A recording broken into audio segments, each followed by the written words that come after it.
الحمد لله وحده، والصلاة والسلام على من لا نبي بعده. أما بعد، فأعوذ بالله من الشيطان الرجيم. بسم الله الرحمن الرحيم. ما كان محمد أبا أحد من رجالكم ولكن رسول الله وخاتم النبيين. صدق الله العظيم. جناب صدر،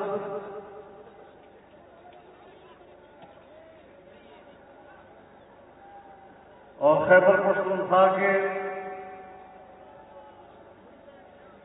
اس اجتماع میں تاحت نظر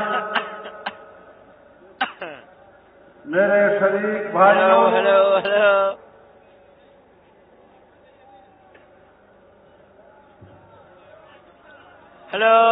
میں آپ کو مبارکباد پیش کرتا ہوں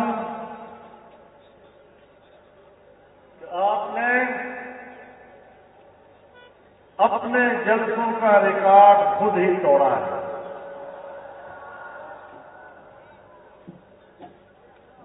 اور انشاءاللہ یہ سیلاب بڑھتا چلا جائے گا.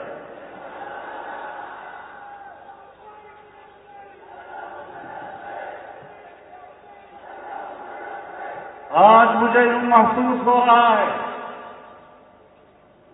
جیسے 7 ستمبر 1974 آج واپس آ گیا.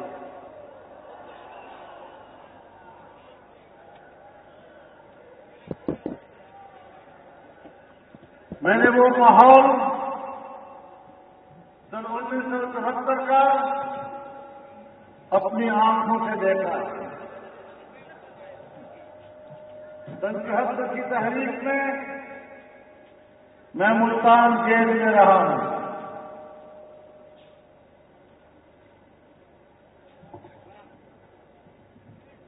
آج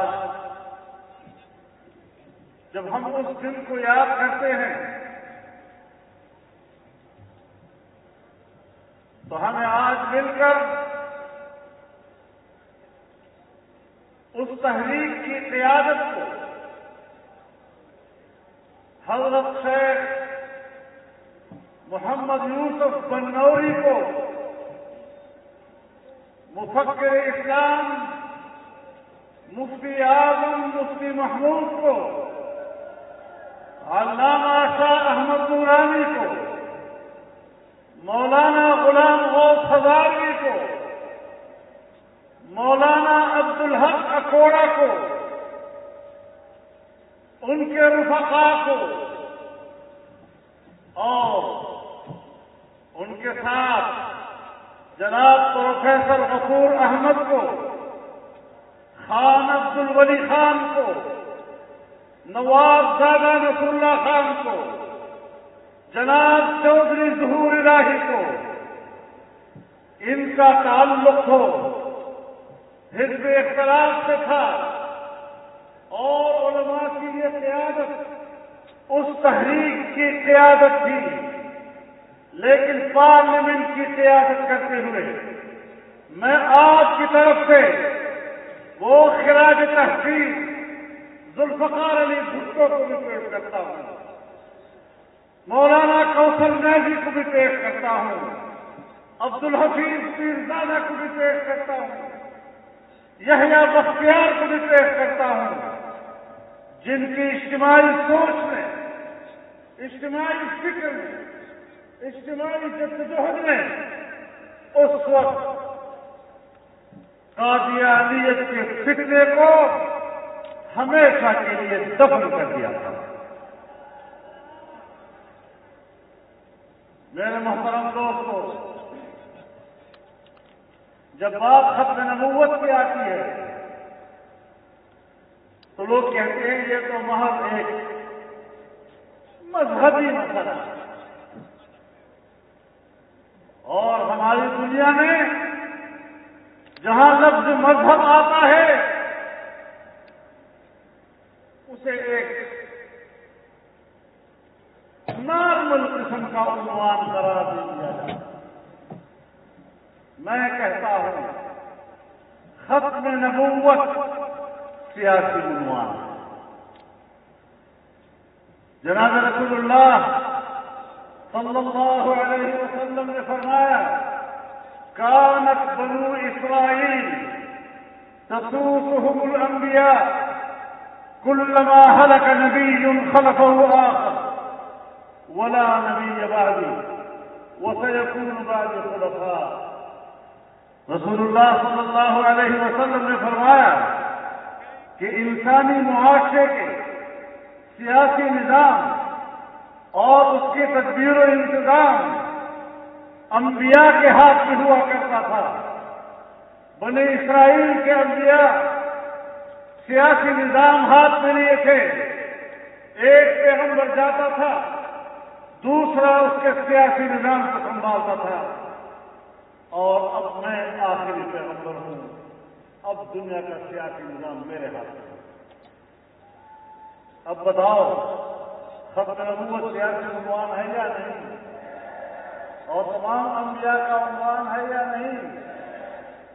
اس بنیاد کو بھی سامنے رکھتے ہوئے ہمیں بڑی وضاحت کے ساتھ امت مسلمہ کو سمجھانا چاہیے کہ رسول اللہ صلی اللہ علیہ وسلم کے بعد ان کے خلفاء تو امت میں آ سکتے ہیں لیکن ان کے بعد کوئی پیغمبر نہیں آ سکتا, کوئی نبی نہیں آ سکتا.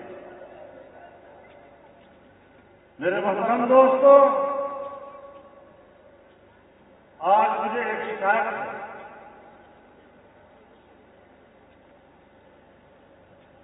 جب بھی کوئی ایسا واقعہ آتا ہے ہم نے رد عمل کو جرم کہا. فلاں نے قانون ہاتھ میں لے لیا ہے, اس نوجوان نے قانون ہاتھ میں لیا ہے. میں سوال کرنا چاہتا ہوں کہ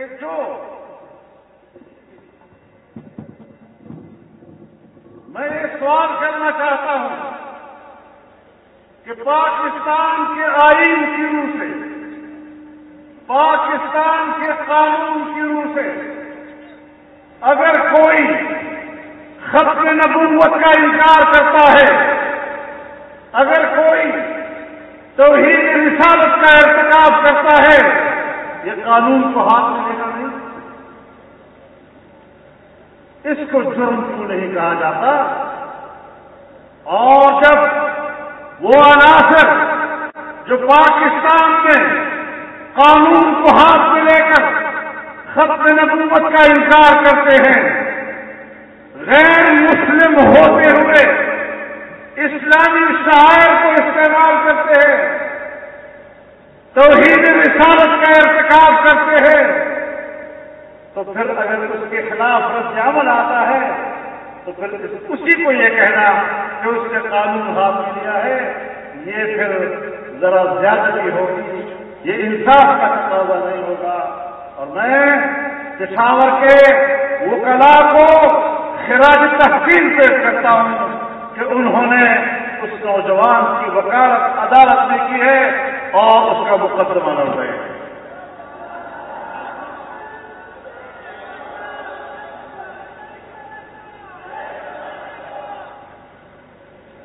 میرے محترم دوستو, میں اس سے آگے جانا چاہتا ہوں. میں پاکستان کی ریاست کو جھنجھوڑنا چاہتا ہوں. ابھی چند دن ہی ہوئے ہیں برطانوی پارلیمنٹ کے 40 ارکان کی دستخطوں سے ایک انکوائری رپورٹ کے نام پر رپورٹ آیا ہوئی ہے اور 1954 سے لے کر یعنی سن 1953 کی تحریک کے بعد 1954 سے لے کر 2018 تک انہوں نے ایک رپورٹ بنائی ہے اور جس میں انہوں نے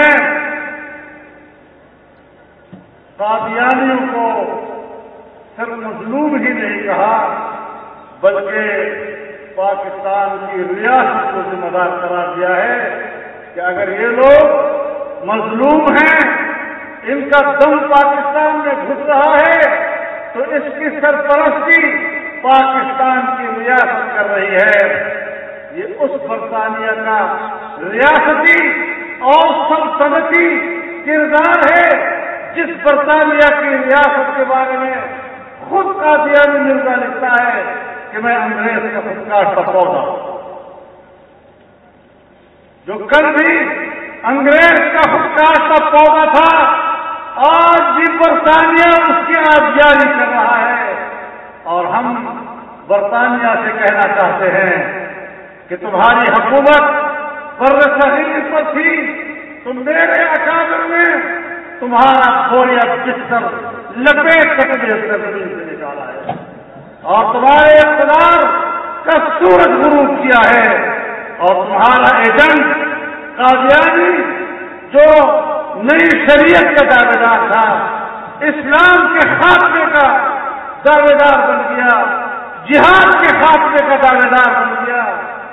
پھر آپ کے باقیات کو بھی ہمارے اکابرین نے دفن کیا، اور اب تم دوبارہ اپنے اس پودے کی آبیاری کر کے اپنی مٹی پلیت کرنے کی کوشش نہ کیا جائے۔ مجھے حیرت اس بات پر ہے کہ آج تک پاکستان کی ریاست گم کیوں ہے، ان کی زبانیں گم کیوں ہو گئی ہیں، ہمارا خارجہ کیوں خاموش ہے اس کے اوپر، ہماری اسٹیبلشمنٹ کیوں خاموش ہے، ہمارے حکمران کیوں خاموش ہے اس کے اوپر۔ تو پھر کیا سمجھے ہم کہ برطانیہ کے پارلیمنٹ سے تحریک اٹھے اور ہمارا ملک اس پر خاموش رہے، تو پھر عمران خان صاحب ہمیں کہنے کا حق دو نا کہ دال میں کچھ کالا کالا ہے۔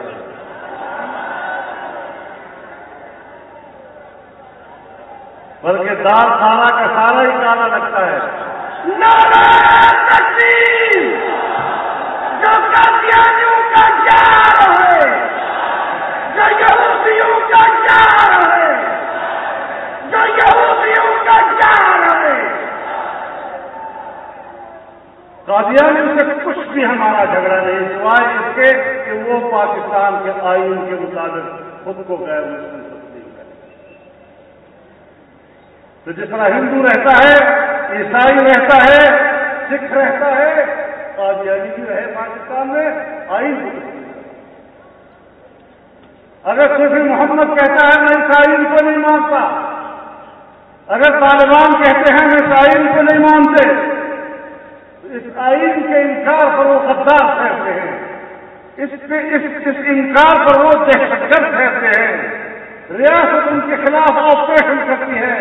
لیکن اگر قادیانی طبقہ آئین کو تسلیم نہیں کرتا، ان کو پاکستان کا غدار کیوں نہیں کہا جا رہا؟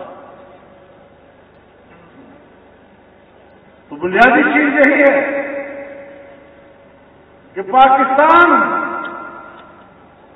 بطور ریاست کی وضاحت کرے اور برطانیہ کو جواب دے کہ پاکستان میں ریاست کی سطح پر قادیانیوں پر کوئی ظلم نہیں ہو رہا، نہ اس کی سرپرستی ہو رہی ہے۔ قادیانیوں کو پاکستان کے خلاف بھڑکانے کے لیے ریاست برطانیہ اور سلطنت برطانیہ قادیانیوں کو ابھار رہا ہے اور پاکستان کے خلاف جرم کا مرتکب ہو رہا ہے۔ ہم پاکستان کے قانون بنائیں گے اور باہر کی دباؤ کی بنیاد پر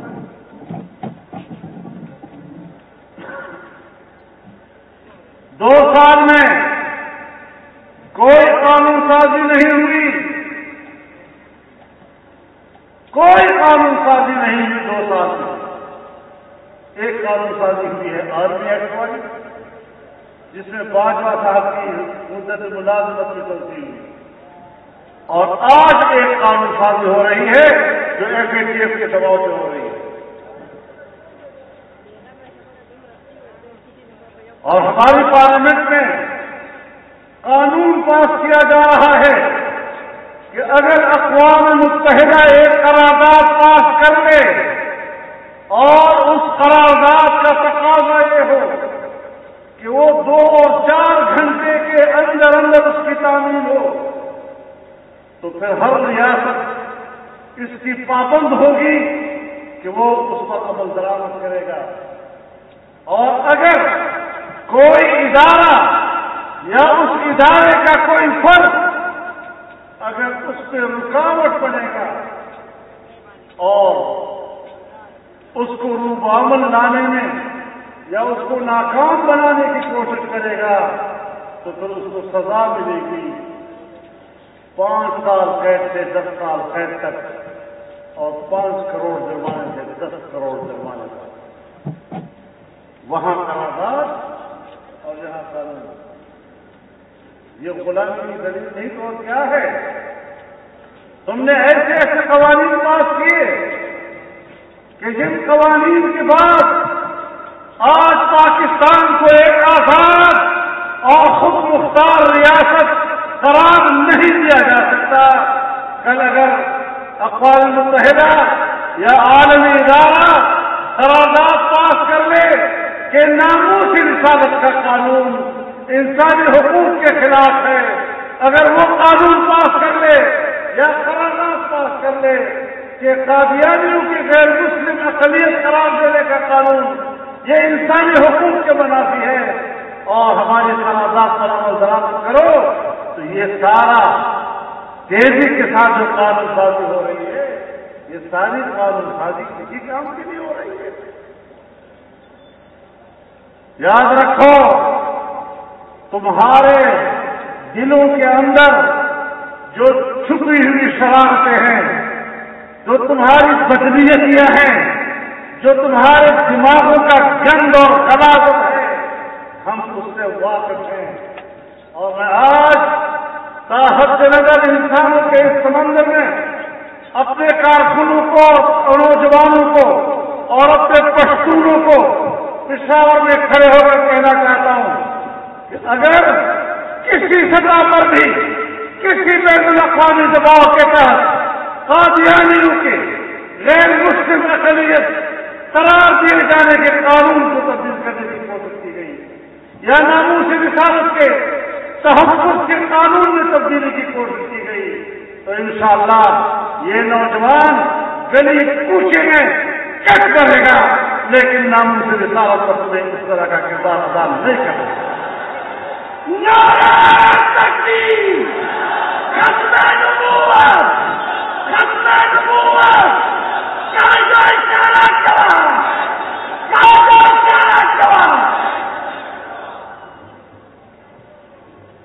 عمران خان سن لو ذرا، ہم بتا دینا چاہتے ہیں آپ کے دور حکومت میں 3-4 کام ہوئے.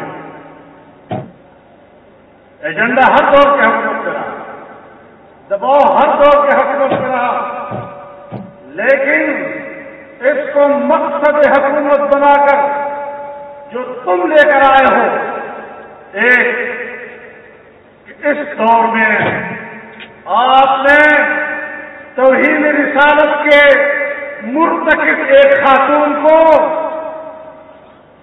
کتنے فخر کے ساتھ ملک سے باہر بھیجا. اگر وہ بری ہے اور گنہگار نہیں ہے، پاکستان میں تم اس کو تحفظ کیوں نہیں لے سکتے؟ اپنے باہر کے اقوام کے پاس بھیج کر اس کو فخر بھی کر رہے ہو تو پتہ چلتا ہے نا کہ اس کے پیچھے کیا ذہنیت کا ہے. قادیانیوں کے مسئلے پر قادیانی نیٹ ورک ان 2 سالوں میں جتنا متحرک ہوا ہے پاکستان کی تاریخ میں نہیں ہوا. بین الاقوامی سطح پر متحرک ہوا ہے، مطلب ہے آپ کو کوئی ڈیوٹی دی گئی ہے نا، جو وقت آئے گا پھر آپ نے یہی کچھ کرنا ہے. لیکن سن لو، ہم نے آپ کو ایسا نہیں کرنے دینا. ہم ہاتھ بھی نہیں مروڑیں گے، انشاءاللہ تمہاری گردن نہیں مروڑیں گے.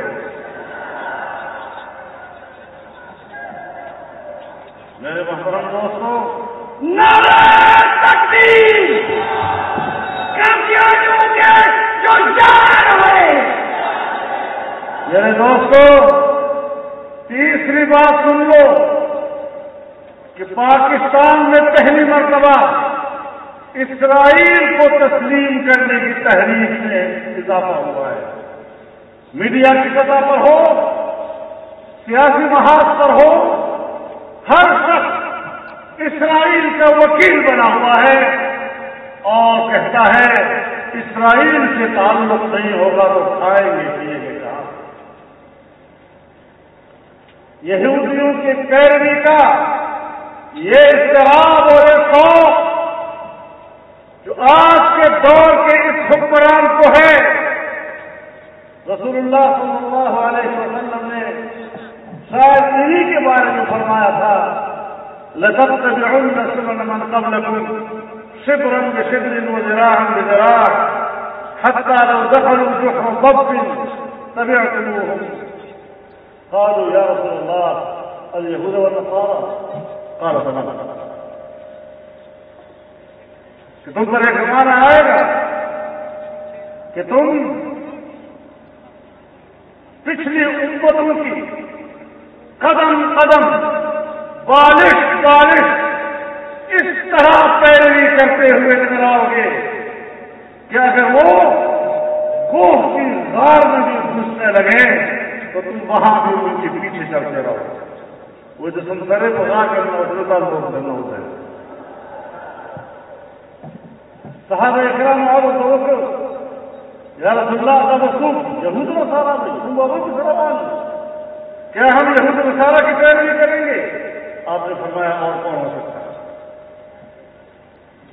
وہ پیشن گوئیاں آج یہ حکمران اس کا مصداق بن رہے ہیں. دنیا میں اور بھی حکمران ہیں جو اس کا مصداق بن رہے ہیں. کٹپتلی حکمران جن کی اپنی کوئی ریاست نہیں ہے. وہ ریاستیں در حقیقت کالونیاں ہیں امریکہ کی. آج وہاں پر بھی اسرائیل کو تسلیم کرنے کی باتیں ہو رہی ہیں. آپ کا دباؤ ہوگا تو انشاءاللہ کچھ بھی نہیں ہو سکے گا. اسرائیل مردہ باد مردہ باد مردہ باد مردہ باد مردہ باد. میرے محترم دوستو ہماری ایک جگہ پوری رائے ہے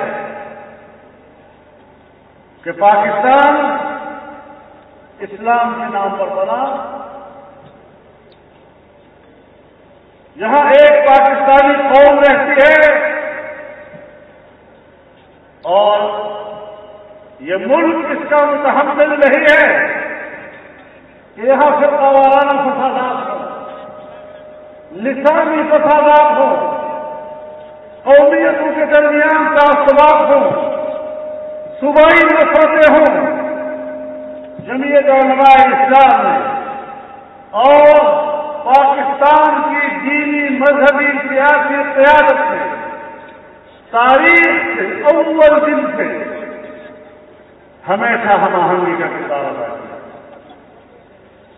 پاکستان کی پہلی دستور ساز اسمبلی اس نے قرارداد مقاصد پاس کی. آج وہ آئین کا حصہ ہے. تمام مقاصد فکر اس پر متفق ہے. سن 1951 میں تمام مقاصد فکر کے علماء کرام نے 22 اسلامی دفعات پر اتفاق کیا. آج اس پر اتفاق ہے. کسی مقصد فکر نے اس نے اختلاف نہیں کیا. سن 1973 کے آئین اور اس آئین کے اسلامی دفعات پر تمام مقاصد فکر کا اتفاق ہے. کسی کا اختلاف نہیں.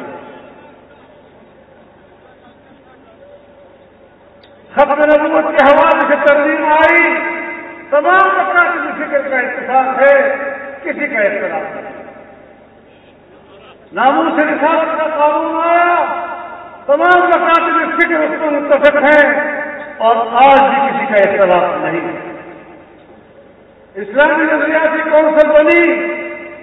اس کے تمام سفارشات آج بھی متفقہ ہیں اور کسی مقصد فکر کا ان سفارشات سے اختلاف نہیں. لیکن پھر بھی یہاں پر مسلکی فسادات ابھارنے کے لیے ان کو کہیں نہ کہیں سے موڑنے مل جاتے، کوئی عمل کی صورت میں اور کوئی رد عمل کی صورت میں۔ اگر کوئی شخص سر بازار صحابہ کرام کے خلاف بازاری زبان استعمال کرتا ہے، پاکستان کے 70 سالوں میں ہمیں بھی کچھ تجربہ ہو گیا ہے کہ اس کے پیچھے کون کام کرنا ہوگا۔ میں بار بار ایک بات کہہ چکا ہوں کہ دنیا میں جو دہشت گردی کے خلاف جنگ یہ کس کی ضرورت ہے؟ ہماری ضرورت ہے، مسلمانوں کی ضرورت تو نہیں ہے۔ پھر بھی جب ہے تو کیوں ہے؟ امریکہ اور مغرب کی ضرورت ہے، وہ پوری دنیا کی معیشت پر قبضہ کرنا چاہتا ہے اور پوری دنیا میں فوجی مہم جوئی کرنا چاہتا ہے تاکہ وہاں کے وسائل پر اس کی رسائی ہو اور اس پر قبضہ کرے۔ جنگ اس کی ضرورت ہے، لیکن بدنام مسلمانوں کا نوجوان پروپیگنڈا ان کے خلاف ہے۔ اسی طرح میں کہنا چاہتا ہوں کہ مصر کی جنگ مقاصد فکر اور مختلف مسالک کی خواہش نہیں ہے، یہ ان کی ضرورت نہیں ہے۔ ہمارے معاشرے میں وہ عناصر موجود ہیں کہ جب سرکار چاہتی ہے، حکمران چاہتے ہیں، ہماری خفیہ ایجنسیاں چاہتی ہیں کہ ان کا سیاسی مفاد مسلکی تنازعات میں ہے، تو پھر وہ اس قسم کے تنازع کھڑے کرتے ہیں اور اس پر پیسہ بھی خرچ کرتے ہیں اور اس کے لیے وسائل بھی خرچ کرتے ہیں اور چھپے رہتے ہیں۔ دامن کی کوئی دار، خنجر کی کوئی چیز، تم قتل کرو ہو کہ کرامات کرو۔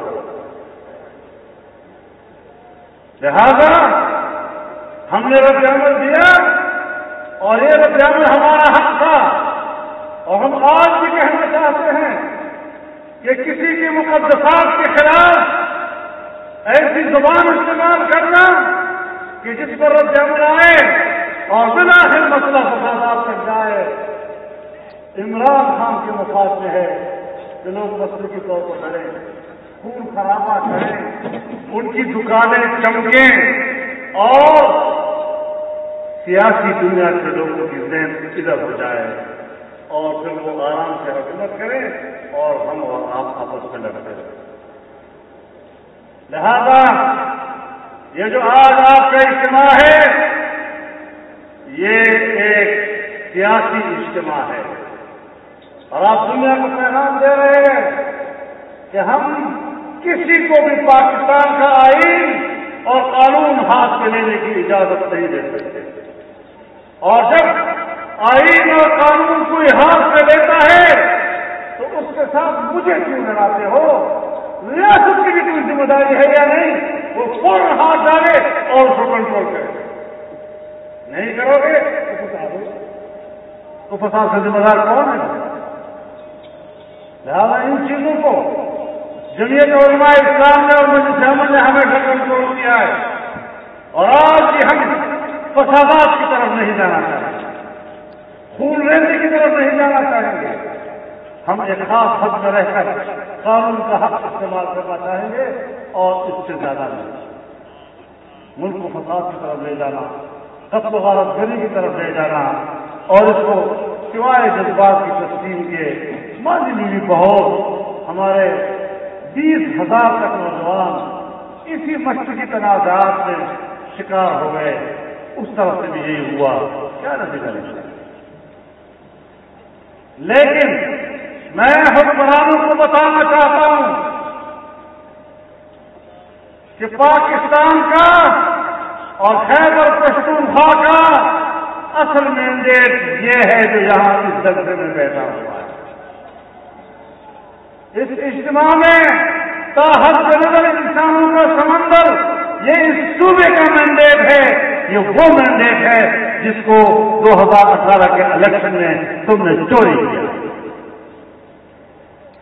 میرے نوجوانوں، آپ اپنے اجتماع کو دیکھیں، پورے صوبے سے جس طرح فوج در فوج لوگ کھچ کے چلے آئے، آپ کو کسی نے پیسے تو نہیں دیے، کسی نے کرایہ تو نہیں دیا، نہ آنے کا اور نہ جانے کا، تمہارے دل نے کہا کہ ہم نے جانا ہے، تو پھر سمجھ لو کہ اس صوبے کی حکومت آپ ہیں، وہ نہیں جو حکومت کے مراکز میں بیٹھے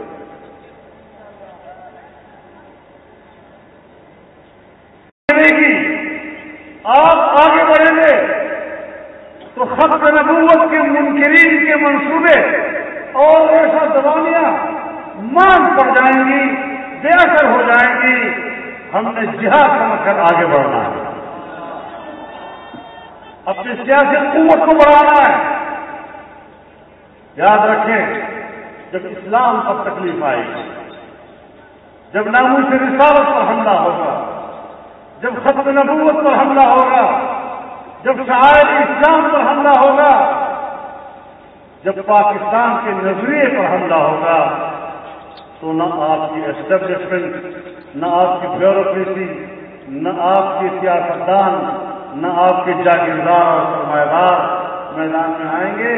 یہ آپ کا کام ہے، آپ کا مقصد زندگی ہے، اور اس کے لیے آپ اس میدان میں آئیں۔ وہ تیار ہے یا نہیں آپ لوگ؟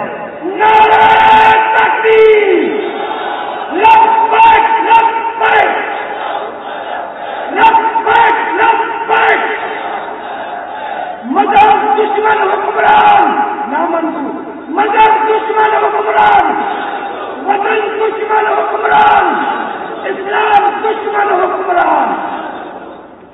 ہم نے اس ملک میں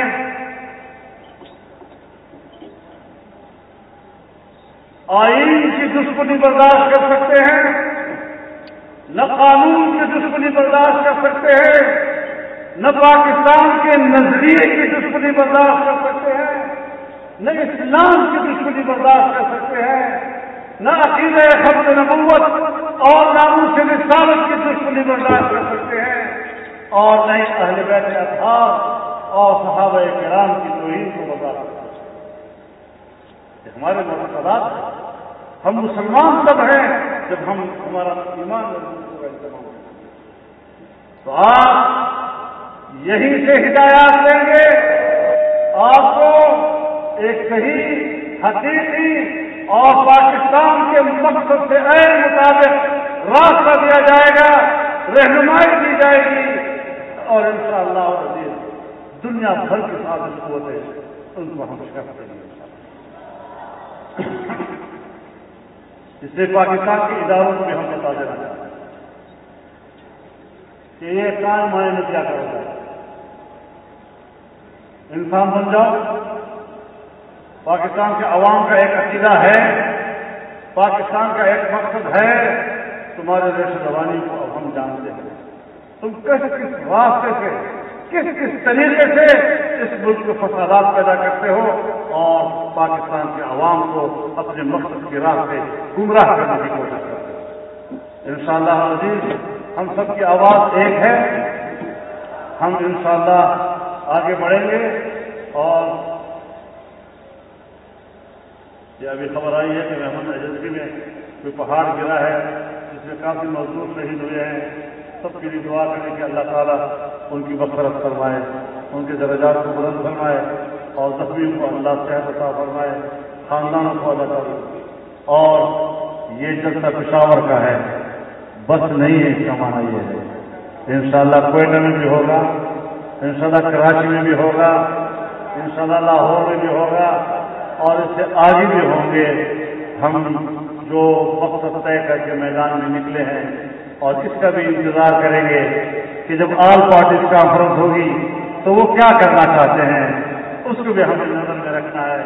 انشاءاللہ ہم مضبوط موقف دیں گے وہاں پر، اور اپنا سفر آگے بڑھائیں گے۔ اللہ تعالیٰ ہمارے اس تحریک کو کامیاب بنائے، اور غیر ملکی آقاؤں کے کٹپٹیوں سے اللہ پاکستان کو نجات عطا فرمائے۔ وآخر دعوانا لازمون پر اجتماع کے دیر زوانان دل کو خدمت میں اختو پدے حبس کے فاران جو ششویم دی اسپتالوں ته هم تللی دي هغوی لپاره هم دعا وکړي چې الله تعالی دا خدمتونه دا خپل قبول کړي او الله پر صحت کامل ورکړي په تمام صوبه کې او د صوبې نه بهر چې زموږ کوم مېلمانه راغلي دي او د سفر کړاو برداشت کړی ده او محنت کړی ده الله رب العزت دې د خدماتو دې اجر ورکړي او دنیا آخرت کې الله تعالی خوشاله کړي. ربنا آتنا من لدنك رحمة وهيئ لنا من أمرنا رشدا. اللهم وفقنا لما تحب وترضى وأحسن عاقبتنا في الأمور كلها وأجرنا من خزي الدنيا وعذاب الآخرة. رب اغفر وارحم وأنت خير الراحمين.